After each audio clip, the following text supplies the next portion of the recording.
यशराज एक ICSE student काफी confuse था जब उसके पेरेंट्स ने यह डिसाइड किया था कि वो आईसीएसई बोर्ड में पढ़ेगा। उसे समझ नहीं आ रहा था कि यह डिसीजन सही है या नहीं। उसको लगता था कि सिलेबस बहुत टफ होगा। उसे डर था कि वो इस सिलेबस को हैंडल नहीं कर पाएगा। पर आज वो खुश है अपने पेरेंट्स के डिसीजन से।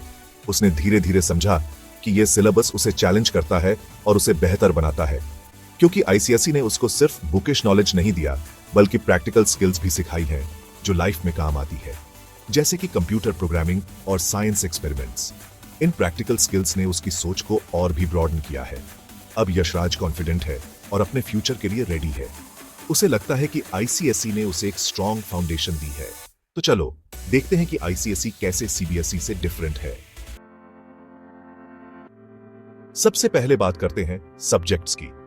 आईसीएसई में सब्जेक्ट्स ज्यादा होते हैं compared to CBSE. For example, science में ही फिजिक्स, केमिस्ट्री, बायोलॉजी अलग अलग सब्जेक्ट्स हैं, जबकि सीबीएसई में ये तीनों एक ही सब्जेक्ट में कंबाइन हो जाते हैं।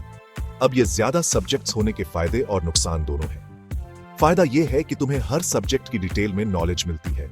नुकसान ये है कि सिलेबस काफी वास्ट हो जाता है और तुम्हें ज्यादा मेहनत करनी पड़ती है। पर यार, अगर तुम इंटरेस्टेड हो तो कोई भी सब्जेक्ट टफ नहीं होता, और आईसीएसई का सिलेबस इंटरेस्टिंग तो है ही।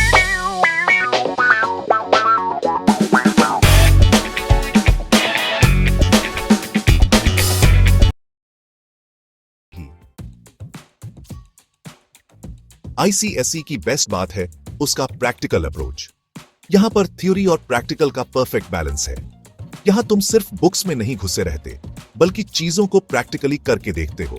यह अप्रोच तुम्हें रियल वर्ल्ड प्रॉब्लम्स को सॉल्व करने में मदद करता है, जैसे कि कंप्यूटर लैब में जावा प्रोग्राम्स लिखना या साइंस लैब में वर्नियर कैलिपर्स यूज करना। यह सब तुम्हारी स्किल्स को एनहांस करता है। जावा प्रोग्राम्स लिखने से तुम्हारी लॉजिकल थिंकिंग और प्रॉब्लम सॉल्विंग स्किल्स डेवलप होती है, और वर्नियर कैलिपर्स यूज करने से तुम्हारी प्रिसीजन और एक्यूरेसी इंप्रूव होती है। इससे तुम्हारा कॉन्सेप्ट क्लियर होता है और तुम चीजों को अच्छे से समझ पाते हो। प्रैक्टिकल नॉलेज से तुम्हारी थ्योरेटिकल नॉलेज भी मजबूत होती है। जब आप प्रैक्टिकली कुछ करते हो तो वो नॉलेज ज्यादा देर तक याद रहता है। ये रिटेंशन आपकी फ्यूचर स्टडीज और करियर में बहुत काम आता है। सीबीएसई में भी प्रैक्टिकल होता है, बट आईसीएसई में इस पे ज्यादा फोकस किया जाता है। यहाँ पर प्रैक्टिकल असाइनमेंट्स और प्रोजेक्ट्स का हिस्सा बहुत बड़ा होता है।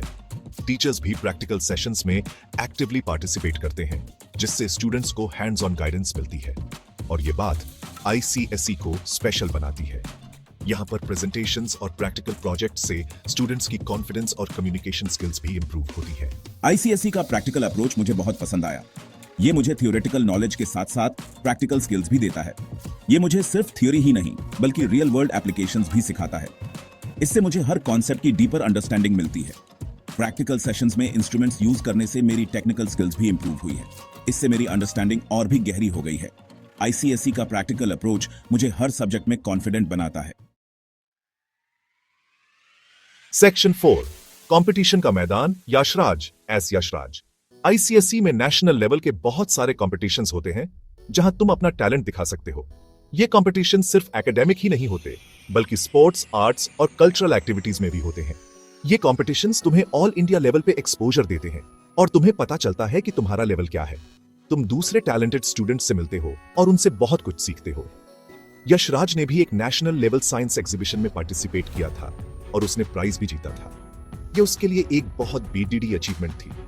इससे उसका कॉन्फिडेंस बढ़ा और उसको अपने फ्यूचर गोल्स के लिए मोटिवेशन मिली। उसने सोचा कि अगर वो नेशनल लेवल पे जीत सकता है तो वो इंटरनेशनल लेवल पे भी कुछ कर सकता है।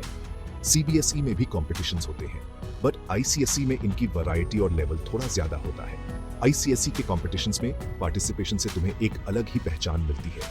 तो अगर तुम कॉम्पिटिटिव हो तो ICSE is a good choice for you. यहाँ तुम्हें हर फील्ड में आगे बढ़ने के बहुत सारे मौके मिलते हैं जो तुम्हारे ओवरऑल डेवलपमेंट में मदद करते हैं।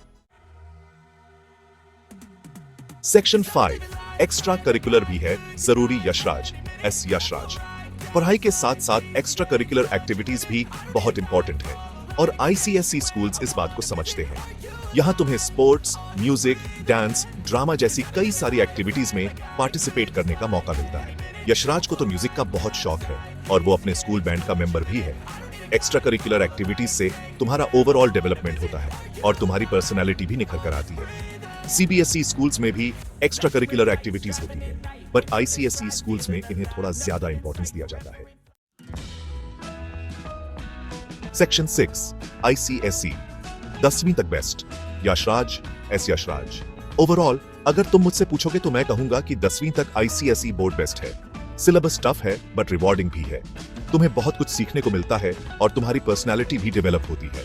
हाँ, 11वीं और 12वीं में तुम चाहो तो सीबीएसई शिफ्ट कर सकते हो, क्योंकि उससे कंपेटिटिव एग्जाम्स की प्रिपरेशन में आसानी होती है। उम्मीद है कि ये वीडियो इंफॉर्मेटिव रहा होगा। अगर तुम्हें वीडियो पसंद आया तो लाइक, शेयर और सब्सक्राइब करना मत भूलना।